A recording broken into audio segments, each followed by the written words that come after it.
الاخلاص اس سورت کا محض نام ہی نہیں ہے بلکہ اس کے مضمون کا عنوان بھی ہے، کیونکہ اس میں خالص توحید بیان کی گئی ہے۔ قرآن مجید کی دوسری سورتوں میں بالعموم کسی دوسرے لفظ کو ان کا نام قرار دیا گیا ہے جو ان میں وارد ہوا ہے، لیکن اس سورہ میں لفظ اخلاص کہیں وارد نہیں ہوا۔ اس کو یہ نام اس کے معنی کے لحاظ سے دیا گیا ہے۔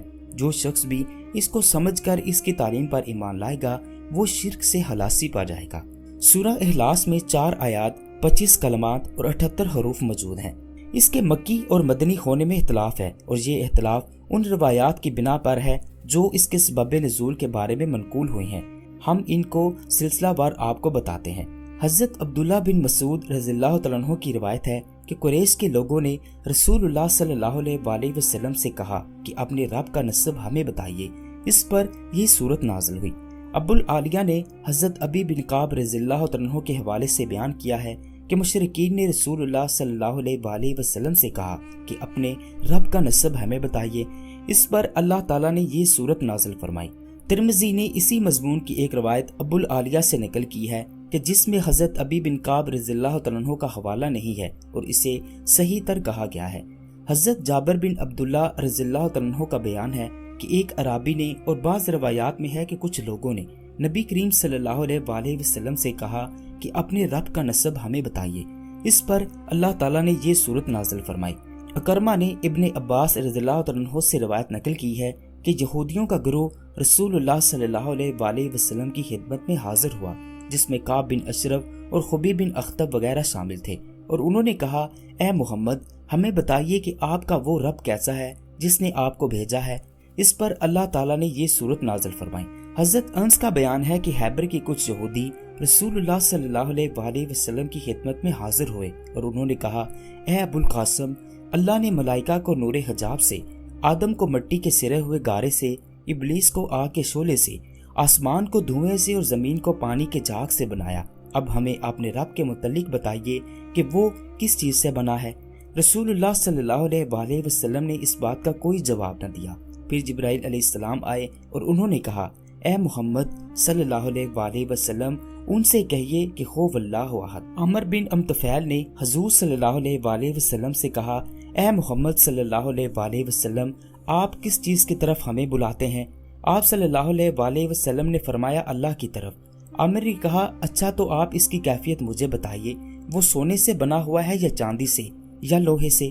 اس پر یہ سورت نازل ہوئی۔ ایک اور بیان ہے کہ یہودیوں کے کچھ علماء حضور صلی اللہ علیہ وسلم کے پاس آئے اور انہوں نے کہا، اے محمد صلی اللہ علیہ وسلم، اپنے رب کی کیفیت ہمیں بتائیے، شاید کہ ہم آپ صلی اللہ علیہ وسلم پر ایمان لے آئیں۔ اللہ نے اپنی صفت تورات میں نازل کی ہے، آپ بتائیے کہ وہ کس چیز سے بنا ہے، کس جنس سے ہے، سونے سے بنا ہے یا تانبے سے یا پیتل سے یا لوہے سے یا چاندی سے، اور وہ کیا کھاتا اور کیا پیتا ہے، اور کس سے اس نے دنیا وراثت میں پائی ہے، اس کے بعد کون اس کا وارث ہوگا۔ اس پر اللہ تعالیٰ نے یہ سورت نازل فرمائی۔ ابن عباس رضی اللہ عنہ کی روایت ہے کہ نجران کے مسیحیوں کا ایک وفد 7 پادریوں کے ساتھ نبی صلی اللہ علیہ وسلم کی خدمت میں حاضر ہوا، اور اس نے حضور صلی اللہ علیہ وسلم سے کہا، ہمیں بتائیے کہ آپ کا رب کیسا ہے، کس چیز سے بنا ہے؟ آپ صلی اللہ علیہ وسلم نے فرمایا، میرا رب کسی چیز سے نہیں بنا، وہ تمام اشیاء سے جدا ہے۔ اس پر اللہ تعالیٰ نے یہ سورت نازل فرمائی۔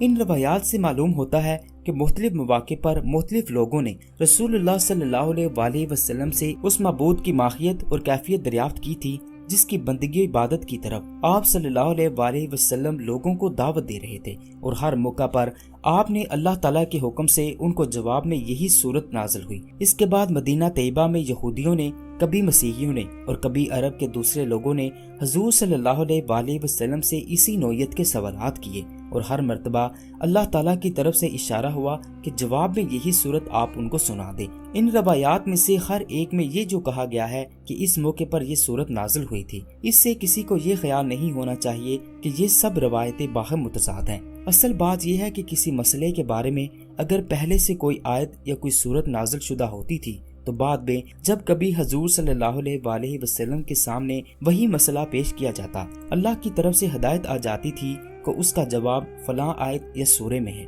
یا اس کے جواب میں وہ آیت یا سورہ لوگوں کو پڑھ کر سنا دی جائے۔ احادیث کے راوی اس چیز کو یوں بیان کرتے ہیں کہ یہ جب فلاں معاملہ پیش آیا یا فلاں سوال کیا گیا تو یہ آیت اس سورہ نازل ہوئی۔ اس کو تکرار نزول سے بھی تعبیر کیا جاتا ہے، یعنی ایک آیت یا سورہ کا کئی مرتبہ نازل ہونا۔ صحیح بات یہ ہے کہ یہ سورہ دراصل مکی ہے، بلکہ اس کے مضمون پر غور کرنے سے محسوس ہوتا ہے کہ یہ مکے کے بھی ابتدائی دور میں نازل ہوئی، جب اللہ تعالیٰ کی ذات و صفات کے بیان میں قرآن کی مفصل آیات ابھی نازل نہیں ہوئی تھیں، اور رسول اللہ صلی اللہ علیہ وسلم کی دعوت اللہ کو سن کر یہ لوگ معلوم کرنا چاہتے تھے کہ آخر آپ کا وہ رب ہے کیسا، کس کی بندگی عبادت کی طرف آپ لوگوں کو بلا رہے ہیں۔ اس کے بالکل ابتدائی دور کی نازل شدہ صورت ہونے کا ایک ثبوت یہ بھی ہے کہ مکے میں جب حضرت بلال رضی اللہ تعالیٰ عنہ کا آقا امیہ بن خلف ان کو دھوپ میں تپتی ہوئی ریت میں لٹا کر ایک بڑا سا پتھر ان کی چھاتی پر رکھ دیتا تھا تو وہ احد احد پکارتے تھے۔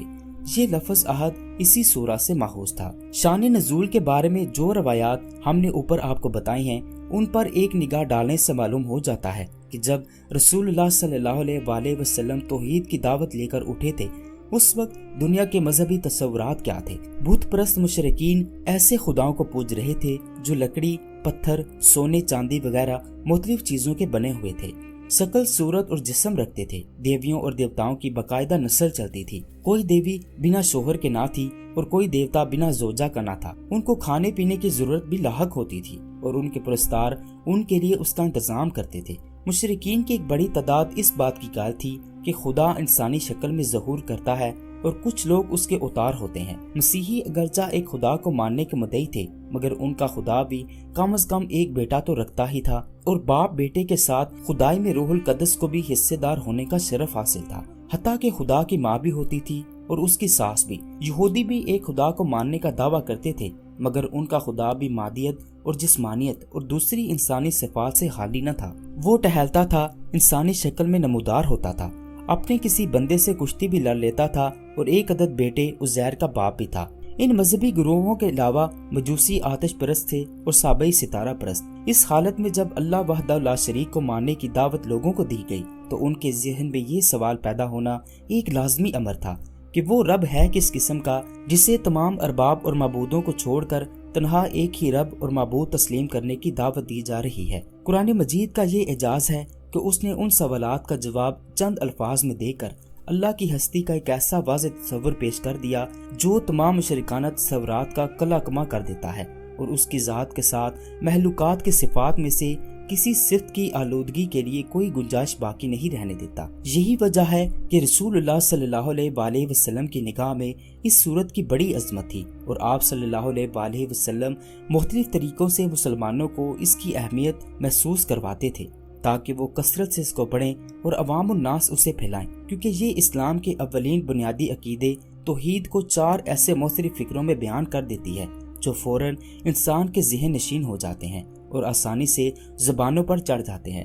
احادیث میں کثرت سے یہ روایت بیان ہوئی ہے کہ حضور صلی اللہ علیہ وسلم نے مختلف مواقع پر مختلف طریقوں سے بتایا کہ یہ سورت 1/3 قرآن کے برابر ہے۔ مفسرین نے حضور صلی اللہ علیہ وسلم کے اس ارشاد کی بہت سی توجیحات بیان کی ہیں، مگر ہمارے نزدیک سیدھی اور صاف بات یہ ہے کہ قرآن مجید جس دین کو پیش کرتا ہے اس کی بنیاد 3 عقیدے ہیں، ایک توحید، دوسری رسالت، تیسرے آخرت۔ یہ سورت خالص توحید کو بیان کرتی ہے، اس لیے رسول اللہ صلی اللہ علیہ وسلم نے اس کو 1/3 قرآن کے برابر قرار دیا ہے۔